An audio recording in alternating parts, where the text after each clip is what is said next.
Additional subject Shrimati ശ്രുതി madam, പ്രിയപ്പെട്ട Philip കവീലച്ച, pastor സെന്ററിന്റെ director, ഒപ്പം തന്നെ പ്രിയ ബഹുമാനപ്പെട്ട നദീം ഡോക്ടർ,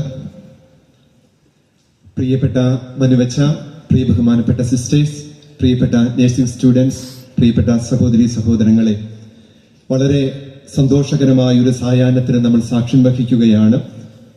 നമ്മുടെ ഈ കൊച്ചു സമൂഹം ഒന്നുചേർന്ന് ക്രിസ്മസിന്റെ ആശംസകൾ പരസ്പരം നേരാനായിട്ട് ഇവിടെ ഒരുമിച്ച് കൂടിയിരിക്കുന്ന വേളയില് നീണ്ട ഒരു സന്ദേശത്തിന്റെ പ്രസക്തിയില്ല എന്ന് എനിക്കറിയാം. കാരണം നിരന്തരം എന്നെ കേൾക്കുന്ന നിങ്ങൾക്ക് വീണ്ടും ഒരു ദീർഘമായ പ്രസംഗം പ്രതീക്ഷിക്കുന്നില്ല എന്നുള്ള ഉറപ്പുള്ളത് കൊണ്ട് ഏതാനും ചെറിയ ചിന്തകൾ മാത്രം നിങ്ങളുമായിട്ട് പങ്കുവയ്ക്കുകയാണ്. ഞാനും ഏറ്റവും സ്നേഹത്തോടെ നിങ്ങൾക്കെല്ലാം ഇപ്പൊ തന്നെ കൈയടിക്കുന്നുണ്ട്. പെട്ടെന്ന് ഞാൻ പ്രസംഗം നിർത്തുമെന്ന് പറഞ്ഞപ്പോഴേ കൈയടി തുടങ്ങിയിട്ടുണ്ട്. ഏറ്റവും സ്നേഹത്തോടെ നിങ്ങൾക്ക് എല്ലാവർക്കും ക്രിസ്മസിന്റെ മംഗളങ്ങൾ നേരുകയാണ്. ഇവിടെ നിന്ന് ശരിക്കും കാണാൻ പറ്റില്ലെങ്കിൽ പോലും എനിക്ക് തോന്നുന്നു ക്രിസ്മസ് പപ്പായുടെ തൊപ്പി ധരിച്ച അനേകർ അവിടെയുണ്ട്. ഓർമ്മയും എനിക്കും കിട്ടിയിരുന്നെങ്കിൽ നന്നായിരുന്നു. കാരണം ഈ മൊട്ടത്തലയിൽ ഈ തണുത്ത കാറ്റടിക്കണ്ടല്ലോ എന്ന് ഞാൻ വിചാരിക്കുകയാണ്. പ്രിയപ്പെട്ടവരെ, ഇതൊരു വലിയ സന്തോഷത്തിന്റെ നിമിഷമാണ്. ക്രിസ്മസിന്റെ സന്ദേശം എന്ന് പറയുന്നത് ഈ ഒരു കൂട്ടായ്മ ഇപ്രകാരം പരസ്പരം ഒന്നുചേർന്ന് നല്ല നന്മകൾ നേരുവാനും ക്രിസ്തുവിന്റെ സ്നേഹത്തിന്റെ സന്ദേശം പരസ്പരം പങ്കുവെക്കുക എന്നുള്ളതാണ് ഇപ്രകാരമുള്ള ഒരു കൂട്ടായ്മയുടെ ആത്യന്തികമായ ലക്ഷ്യം. ഞാനൊരു കൊച്ചു കഥ പറഞ്ഞുകൊണ്ട് അങ്ങ് തീർത്തുകൊള്ളാം. ആഫ്രിക്കയിലെ ഒരു നാടോടി കഥ ഒരുപക്ഷെ നിങ്ങൾ കേട്ടിട്ടുണ്ട്. ആഫ്രിക്കയിലെ ഒരു നാടോടി ഗ്രാമത്തിൽ അമാസു എന്ന പേരായ ഒരു കൊച്ചു ബാലന്റെ കഥയാണ്. ക്രിസ്മസിനൊക്കെ നമ്മൾ പലപ്പോഴും കേൾക്കുന്ന ഒരു കൊച്ചു കഥയാണിത്. അവന് ഈ ദൈവത്തിന്റെ ഭാഷ ഏതാണെന്ന് കണ്ടുപിടിക്കുവാൻ ആഗ്രഹമുണ്ടായി. എന്തു ഭാഷയിലാണ് ദൈവം സംസാരിക്കുന്നത്? അമാസു ദൈവം സംസാരിക്കുന്ന ഭാഷ കണ്ടുപിടിക്കുവാനായിട്ട് പുറപ്പെടുകയാണ്. ഒരു കൊച്ച് പാണ്ഡമൊക്കെ മുറക്കി അവൻ എല്ലാ സ്ഥലങ്ങളിലും യാത്ര ചെയ്ത് ദൈവത്തിന്റെ സംസാര ഭാഷ ഏതാണെന്ന് കണ്ടുപിടിക്കുവാനുള്ള അലച്ചിലില് യൂദയ പ്രദേശത്ത് എത്തിയ ഒരു ഗ്രാമത്തില് ഒരു ഭവനത്തിൽ കിടന്ന്, ഒരു കാലിത്തൊഴുത്തിനടുത്തുള്ള ഭവനത്തിൽ കിടന്നുറങ്ങുമ്പോൾ രാത്രിയുടെ ഏതോ യാമത്തില് അവനെ ഒരു സ്ത്രീ മുട്ടി വിളിച്ച് എഴുന്നേൽപ്പിച്ചിട്ട് പറഞ്ഞു, ദൈവത്തിന്റെ സംസാര ഭാഷ ഇതാണ് എന്ന് പറഞ്ഞ് അവനെ കാണിച്ചു. അവൻ നോക്കിയപ്പോൾ പിറന്നു വീണ ഒരു കൊച്ചു കുഞ്ഞ്, മാതാവിന്റെ മേരിയുടെ കയ്യിലിരിക്കുന്ന കൊച്ചു കുഞ്ഞിനെ കണ്ടപ്പോൾ ഇവൻ ചോദിച്ചു, ഇതെങ്ങനെയാണ് ദൈവം സംസാരിക്കുന്ന ഭാഷ? അപ്പോൾ ഈ അമ്മ പറഞ്ഞു, ദൈവത്തിന്റെ സംസാര ഭാഷ സ്നേഹമാണ്. എനിക്ക് തോന്നുന്നു ഒരു കൊച്ചു നാടോടിക്കഥയാണെങ്കിൽ പോലും ദൈവം സംസാരിച്ചത് സ്നേഹത്തിന്റെ ഭാഷയാണെങ്കിൽ, ദൈവത്തിന്റെ ഭാഷ സ്നേഹമാണെങ്കിൽ, ആ സ്നേഹം പൂർണ്ണമായിട്ട് മനുഷ്യനായിട്ട് അവതരിച്ചതാണ് യേശുക്രിസ്തുവെന്ന് നമ്മൾ ഏറ്റുപറയുകയും ഈ ഒരു സ്നേഹത്തിന്റെ സന്ദേശം ലോകത്തിന് പകർന്നു കൊടുക്കുവാനാണ് ഈ ക്രിസ്മസ് ആഘോഷിക്കുന്നത് എന്ന് നമ്മൾ പ്രഖ്യാപിക്കുകയുമാണ്.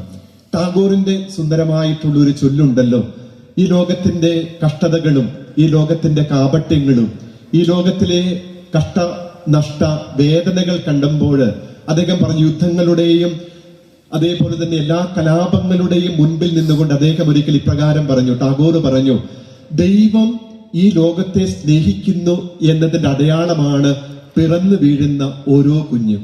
പിറന്നു വീഴുന്ന കുഞ്ഞ് ദൈവത്തിന്റെ സ്നേഹത്തിന്റെ അടയാളമാണ്. അങ്ങനെയെങ്കിൽ ദൈവം തന്നെ മനുഷ്യനായിട്ട് അവതരിച്ചു എന്ന് പറയുമ്പോൾ എന്തുമാത്രം വലിയ ദൈവത്തിന്റെ സ്നേഹമാണ്. പ്രിയപ്പെട്ടവരെ, ഈ ഒരു വലിയ സ്നേഹത്തിന്റെ കൂട്ടായ്മയില് പ്രിയപ്പെട്ട യമുനാറാണി ടീച്ചർ ഇപ്പോൾ ഇവിടെ എത്തിച്ചേർന്നിട്ടുണ്ട്. നമുക്ക് നല്ലൊരു കൈയടി ടീച്ചർക്ക് സ്വാഗതമായിട്ട് ആശംസിക്കാം. നമ്മുടെ മുനിസിപ്പൽ ചെയർമാൻ, വാർഡ് മെമ്പറായിട്ടുള്ള ഫിൽഷാദ് വന്നിട്ടുണ്ട്. ഫിൽഷാദിനെയും സ്നേഹത്തോടെ നിങ്ങളെ ആദ്യമേ ഇവിടെ സ്വാഗത പ്രസംഗകൻ ദീർഘമായിട്ട് സ്വാഗതം പറഞ്ഞതുകൊണ്ട് ഒറ്റ വാക്കിൽ മാത്രമേ ഞാനും പറയുന്നുള്ളൂ. പ്രിയപ്പെട്ട യമുനാറാണി ടീച്ചറിനും ഫിൽഷാദിനും സ്നേഹത്തോടെ സ്വാഗതം. പ്രിയപ്പെട്ടവരെ, ഈ ഒരു സ്നേഹത്തിന്റെ സന്ദേശം നമ്മൾ പരസ്പരം പങ്കുവെക്കുകയാണ്.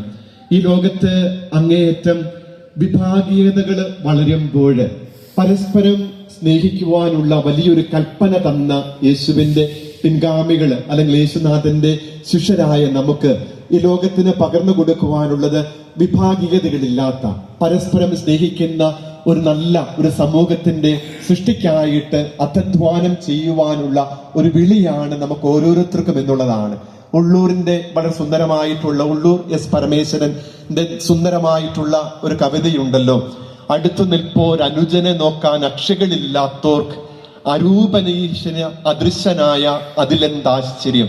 അടുത്തു നിൽക്കുന്ന സഹോദരനെ കാണാൻ പറ്റാത്തവർക്ക് എങ്ങനെയാണ് അരൂപനായിട്ടുള്ള ദൈവത്തെ കാണാനായിട്ട് പറ്റുന്നത്? ഒരുപക്ഷെ ക്രിസ്മസ് ദൈവം മനുഷ്യനായിട്ട് അവതരിച്ചതാണെങ്കിൽ അതെല്ലാം മനുഷ്യർക്കും സംലഭ്യനാകുവാനാണ്. അപ്പൊ അതുകൊണ്ടാണ് എപ്പോഴും പറയുന്നത് ക്രിസ്തുമസ് ഒരു മനുഷ്യത്വത്തിന്റെ ഉത്സവമാണ് എന്ന് പറഞ്ഞാൽ ഏറ്റവും മാനവികമായിട്ടുള്ള എല്ലാ പുണ്യങ്ങളും ലോകത്തിന് പകർന്നു കൊടുക്കുന്നത് ക്രിസ്തുവിന്റെ മനുഷ്യാവതാരത്തിലൂടെയാണ്. നിങ്ങൾക്ക് എല്ലാവർക്കും നല്ല ഒരു സായാഹ്നവും ക്രിസ്മസിന്റെ നന്മകളും നേർന്നുകൊണ്ട് നിർത്തുന്നു. ദൈവം അനുഗ്രഹിക്കട്ടെ. Thank you Father, for your enlightened words of inspiration. Thank you so much.